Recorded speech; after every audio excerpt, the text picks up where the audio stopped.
What is up, you guys, and welcome back to my YouTube channel. Today we're going to be talking about the 5 biggest fat loss mistakes.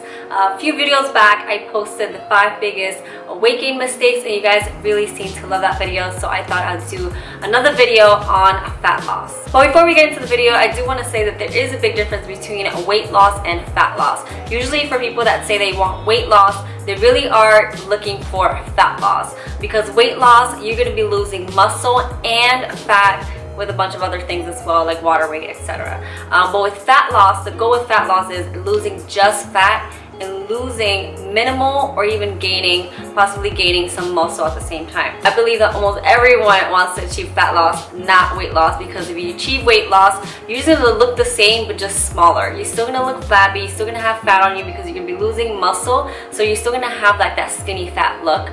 But as for fat loss, you're going to have that toned look because you're going to have strong muscles underneath, and you're just going to lose the fat to reveal that muscle that's been built under. So the number one mistake that I have seen is for people that want to achieve fat loss, they do tons and tons of cardio. They just completely skip out on weight training, just do tons of cardio and think they're going to lose fat that way. And that is a huge mistake, because this is going to cause you to lose muscle and fat, so you can still look the same but just smaller. And doing just cardio may not be enough to put you in a caloric deficit. So it is really important to still have a weight training program while in a fat loss journey. In order to have that toned look, you have to have some muscle underneath, so you don't want to lose those hard-earned muscles. So by implementing a weight training program, this is going to tell your body, hey, I still need these muscles, don't give them away, because while you're in a caloric deficit, your body's going to try to save as much energy as possible. And your muscle is one of the most expensive things on your body, so it's going to want to try to get rid of as much muscle as possible. But if you're still weight training heavy, you're basically telling your body that you're still needing them, so it's not going to get rid of it. And also, if you are a beginner to working out, you may be able to build some muscle even at a deficit. So I definitely recommend to have a weight training program and then add some cardio on top of that. An example will be 3 days a week of weight training, so you can do full body Monday, Wednesday, and Fridays, and then add some kind of HIIT cardio or slow steady state, so like walking for like 30 minutes to an hour after your workouts, or the days in between, like Tuesday and Thursday. So this is an example of what you can do to start your fat loss journey. Alright, second mistake that I see a lot is people think that they have to completely cut out carbs. I'm not saying that this is wrong. I do believe that all diets work. They all put you in a caloric deficit, but you just gotta find what works for you. So if you are cutting out carbs from your diet and you're enjoying your diet and you have no problem with it, then fine. You're completely fine. Stick to it. Whatever works for you, great. But if you're one of those people that think that you have to just cut out carbs in order to lose fat, that is the only way, and that you're struggling and you hate it, you miss your carbs, don't do it then. That is not the only way. In order to achieve fat loss, you just have to be at an overall caloric deficit, okay? So as long as you're in a caloric deficit, you can still eat your favorite foods. So don't think you have to cut out carbs in order to achieve fat loss, okay? So as long as you're still within that deficit number, make sure to track your foods through MyFitnessPal and make sure you're still at a deficit, and you should be fine. So don't think that is the only way. Number 3 is not eating enough protein. Now this goes back to number 1.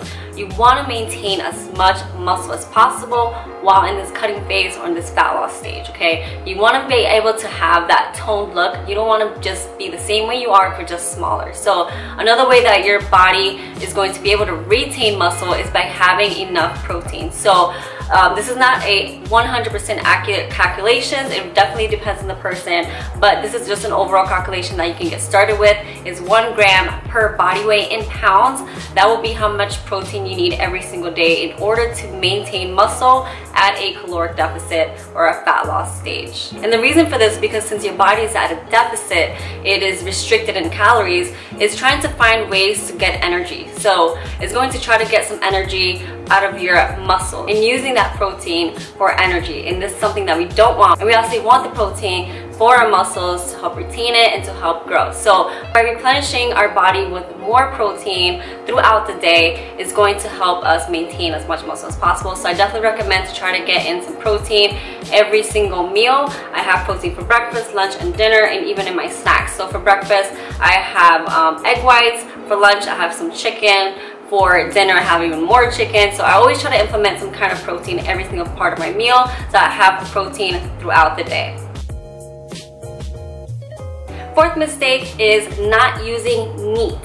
NEAT stands for non-exercise activity thermogenesis. So this is everything that you're doing outside of your workout. So for me, for example, when I'm not at the gym, I'm home, I'm filming, I'm editing on my computer, so I'm always sitting down. So I'm going to be burning as much calories if I was to be, let's say, a nurse that's always on my feet walking around. So I always try to make sure that I'm on my feet, I'm walking around, I'm getting my steps in. So I do have a Fitbit, I don't have it on me right now, but I try to get in 10,000 steps every single day. I take a break, I go outside, go for a little bit of walk, or even go on the treadmill, try to get some steps in. It's really important to try to stay active even outside of the gym or outside of our workouts to continue to burn some calories throughout the day. So if you're just like me, that you have a sedentary job or you just find yourself not being as active outside of the gym, try to get a load tracker and try to get at least 10,000 steps or even 5,000 steps. It is really going to help you with burning extra calories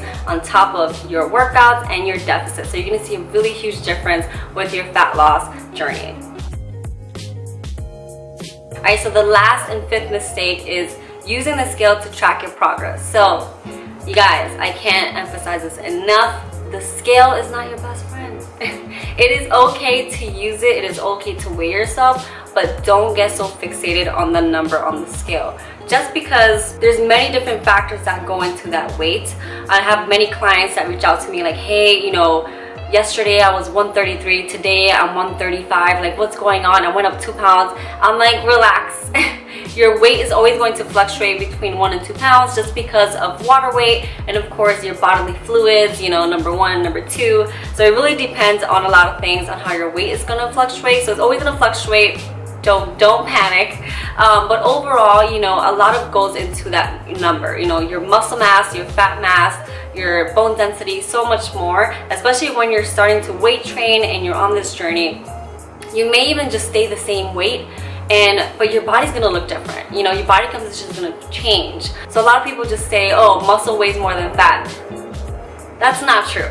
Let's just stop right here. Muscle does not weigh more than fat, okay? 1 pound of muscle and 1 pound of fat is 1 pound. It's the same. So 1 pound of cotton, 1 pound of steel is still 1 pound. So muscle does not weigh more than fat. The difference is that muscle is a lot more dense. So it takes less space. So let's say like this is 1 pound of fat. And this is 1 pound, this right here, is 1 pound of muscle. It takes less space because it's a lot more condensed and a lot more dense. So you'll be able to look a lot leaner, but you're still weighing the same, if that makes sense.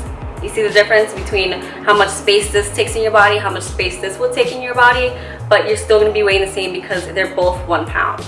So sometimes if you even see the weight go up, the number on the scale go up, but you're looking leaner, you're stronger, and you're just loving the way that you look. So that's why I don't always recommend to just track your progress with just using the scale. You can use it if you like, but I always recommend to use measurements, pictures, even your clothes, and see how you look and feel. And I hope this video was very helpful. If you guys have any questions, make sure to comment below. Also, any requests for any future videos, comment below. Don't forget to like this video if you guys liked it, subscribe if you guys haven't, and I'll see you guys in the next one. Bye guys.